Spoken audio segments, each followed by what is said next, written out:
شکره عشق است همین پیر شدن ها، دل داده و دل برده و دلگیر شدن ها.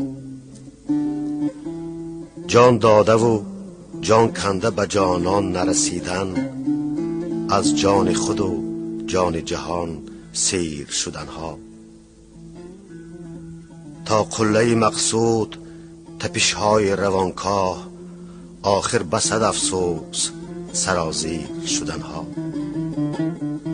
خود تیر زمینیم ولی هیچ ندانیم، با قد کمان خود چی بود تیر شدن ها. مصروف خزان است گل افشان بهاران، بدرود جهان است جهانگیر شدن ها. از میری ما مردم اگر گشنه بمیرند، آن به که بمیریم از این میر